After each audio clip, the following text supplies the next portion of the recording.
झारखंड के मुख्यमंत्री हेमंत सोरेन विदेश दौरे पर है और ये कोई सामान्य विदेशी दौरा नहीं है, बल्कि विदेश में झारखंड के प्रतिनिधित्व को मजबूत बनाने का मकसद है।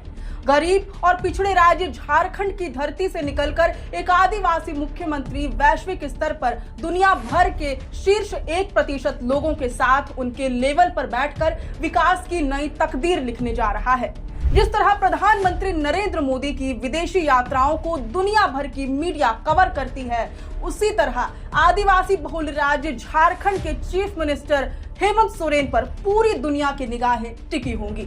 वह अमेरिकी राष्ट्रपति डोनाल्ड ट्रंप, यूक्रेन के प्रेसिडेंट वोलोदिमीर ज़ेलेंस्की, कनाडा के प्रधानमंत्री मार्क कार्नी जैसे दुनिया भर के प्रमुख नेताओं के साथ कदम से कदम मिलाकर चलते दिखाई देंगे।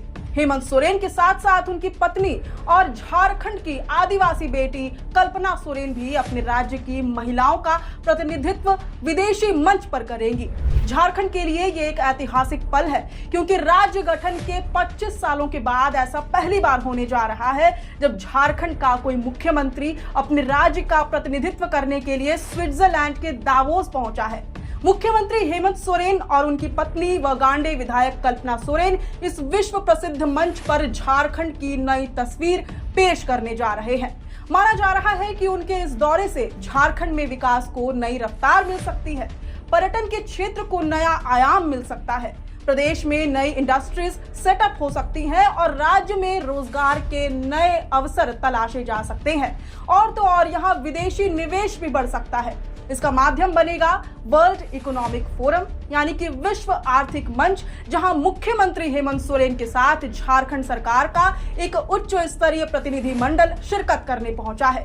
सरकार कल यानी कि 19 जनवरी 2026 को स्विट्जरलैंड के दावोस में होने वाली विश्व आर्थिक मंच की वार्षिक बैठक में हिस्सा ले रही है।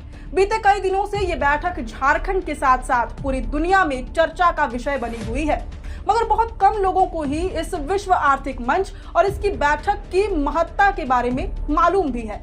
बहुत से लोग तो दावोस का नाम सुनते ही पीछे हट जाते हैं। उन्हें समझ ही नहीं आ पाया है कि आखिर ये दावोस किस बला का नाम है और हेमंत सोरेन इस बैठक में जाकर करेंगे क्या। दुनिया भर के शीर्ष नेताओं के साथ समान स्तर पर बैठकर किस बात पर चर्चा करेंगे, झारखंड के क्या मुद्दे होंगे, इस विश्व आर्थिक मंच का महत्व क्या है, ये मंच कितना बड़ा है और इस बड़े से मंच पर हेमंत सोरेन की पहुंच से झारखंड को कैसे लाभ होगा। बहुत मुमकिन है कि आप भी उनमें से एक होंगे जिनको इस बारे में शायद जरा भी कुछ मालूम नहीं। तो चलिए हम आपके लिए लेकर के आए हैं इसकी पूरी जानकारी, वो भी बिल्कुल आसान भाषा में। सबसे पहले आप तमाम दर्शकों को जोहार, नमस्कार। मैं हूं अंशु और आप देखना शुरू कर चुके हैं द फोर्थ पिलर लाइव। असल में दावोस दुनिया के सबसे खूबसूरत देश स्विट्जरलैंड का एक छोटा सा पहाड़ी शहर है जो यूरोप की आल्प्स माउंटेन क्षेत्र में स्थित है। यह सर्दियों में पर्यटन और स्की रिजॉर्ट के लिए प्रसिद्ध है, लेकिन दुनिया भर में दावोस की पहचान वर्ल्ड इकोनॉमिक फोरम यानी कि विश्व आर्थिक मंच की वजह से है। स्की रिजॉर्ट में हर साल जनवरी के महीने में वर्ल्ड इकोनॉमिक फोरम की वार्षिक बैठकें आयोजित होती हैं। दरअसल ये एक गैर लाभकारी अंतरराष्ट्रीय संस्था है जिसमें दुनिया भर के कई देश राजनैतिक, सामाजिक और शैक्षणिक मुद्दों पर दुनिया के प्रमुख लोगों को एक मंच पर लाकर चर्चाएं करते हैं।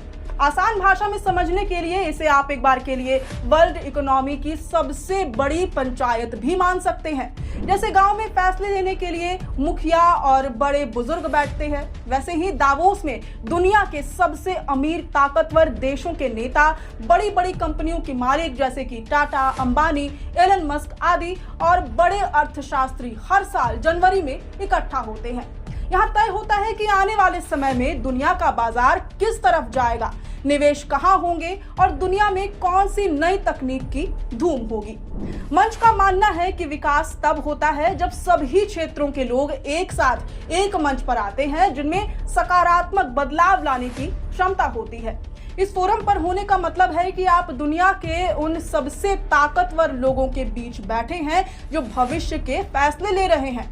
विश्व आर्थिक मंच के दौरान विश्व के शीर्ष 1% लोग सौदे करते हैं और ऐसे विषयों पर चर्चा करते हैं जो पूरी दुनिया को प्रभावित करता है। इसी शीर्ष 1% में हमारे झारखंड राज्य के आदिवासी मुख्यमंत्री हेमंत सोरेन भी शामिल होने दावोस पहुंच चुके हैं। इस महत्वपूर्ण मंच पर मुख्यमंत्री हेमंत सोरेन की भूमिका झारखंड के ब्रांड एम्बेसडर जैसी होगी, जो ब्रांड झारखंड का प्रतिनिधित्व विश्व पटल पर करेंगे। इसके अलावा वे ऑक्सफोर्ड यूनिवर्सिटी में व्याख्यान भी देंगे, जो राज्य के लिए बहुत ही सम्मान की बात है। दावोस में वर्ल्ड इकोनॉमिक फोरम की ये बैठक 16 जनवरी से शुरू है, जो कि 20 जनवरी तक चलेगी। सीएम हेमंत सोरेन के साथ राज्य का उच्च स्तरीय प्रतिनिधि मंडल कल 19 जनवरी को बैठक में हिस्सा लेगा। प्रतिनिधि मंडल में मुख्य सचिव, उद्योग निदेशक, जियाडा डायरेक्टर समेत अन्य अधिकारी शामिल होंगे, जो लंदन का भी दौरा करेंगे। इसका उद्देश्य झारखंड को वैश्विक निवेश का केंद्र बनाना और राज्य की खनन एवं पर्यटन क्षमता को दुनिया के सामने प्रदर्शित करना है। दावोस में झारखंड की भागीदारी का केंद्रीय विषय प्रकृति के साथ सामंजस्य में विकास है। यह विषय वर्ष 2026 के विश्व आर्थिक मंच के फोकस सतत विकास, लचीलापन, विश्वास और दीर्घकालिक आर्थिक परिवर्तन से पूरी तरह से मेल खाता है। झारखंड सरकार का विकास दृष्टिकोण आर्थिक प्रगति, पर्यावरणीय संरक्षण और सामाजिक समावेशन के संतुलन पर आधारित है, जिसमें राज्य की प्राकृतिक संपदा और आदिवासी विरासत की महत्वपूर्ण भूमिका है। अपना राज्य झारखंड खनिज संपदाओं से भरपूर है। भारत के कुल खनिज संसाधनों का लगभग 40% हिस्सा केवल और केवल झारखंड में पाया जाता है। कोयला, आयरन ओर, यूरेनियम और तांबा चारों रणनीतिक खनिज यहाँ भरपूर मात्रा में उपलब्ध है। ऐसे में यहाँ विदेशी उद्योगपतियों के लिए असीम संभावनाएं हैं। उनका मकसद वहां मौजूद बड़ी विदेशी कंपनियों को ये समझाना है कि वे सिर्फ झारखंड से खनिज निकाल कर ना ले जाएं, बल्कि झारखंड में ही अपनी फैक्ट्रियां लगाएं। इस वर्ल्ड इकोनॉमिक फोरम में झारखंड सरकार निवेशकों को खनन, ग्रीन एनर्जी, आईटी पार्क से लेकर इको और माइनिंग टूरिज्म में इन्वेस्टमेंट के लिए आमंत्रित करेगी। वे वहां प्रकृति के साथ विकास के मंत्र पर बात करेंगे, यानी ऐसा विकास जिसमें जंगल भी बचे रहे और तरक्की भी होती रहे। संभावना जताई जा रही है कि इससे झारखंड में $50 बिलियन यानी कि 4,54,000 करोड़ रुपए से भी अधिक का निवेश हो सकता है। मुख्यमंत्री हेमंत सोरेन पर्यटन के क्षेत्र में भी विदेशी निवेशकों को इन्वेस्टमेंट के लिए आमंत्रित करेंगे। इसके लिए वह झारखंड की विविध आदिवासी संस्कृति, परंपरा, नाच गान, अनोखे और स्वादिष्ट व्यंजन, गौरवशाली इतिहास, खूबसूरत कलाकृतियां, अद्भुत प्राकृतिक सौंदर्य से दुनिया को अवगत कराएंगे और उनका प्रदर्शन करेंगे। सरकार का फोकस फिलहाल ऐसे पर्यटन मॉडल पर है जो प्रकृति, संस्कृति और समुदाय के साथ सह अस्तित्व पर आधारित हो और टिकाऊ विकास को प्रमोट करे। निवेशकों के लिए सरकार ने झारखंड@दावोस वेबसाइट बनाई है। आम दर्शकों के लिए भी यात्रा से संबंधित सारी जानकारी www.jharkhand@davos.co.in पर उपलब्ध होगी। राज्य की आधिकारिक सोशल मीडिया हैंडल्स जैसे एक्स, फेसबुक और इंस्टाग्राम के माध्यम से भी जानकारी साझा की जाएगी। इस फोरम में कल्पना सोरेन भी शिरकत करेंगी। वह केवल मुख्यमंत्री हेमंत सोरेन की पत्नी के तौर पर नहीं, बल्कि एक सशक्त आदिवासी महिला विधायक और बाल विकास विभाग की अध्यक्ष की हैसियत से भी शामिल हो रही है। उनका वहां होना बहुत खास है, क्योंकि वे वहां झारखंड की आधी आबादी यानी महिलाओं की आवाज बनेंगी।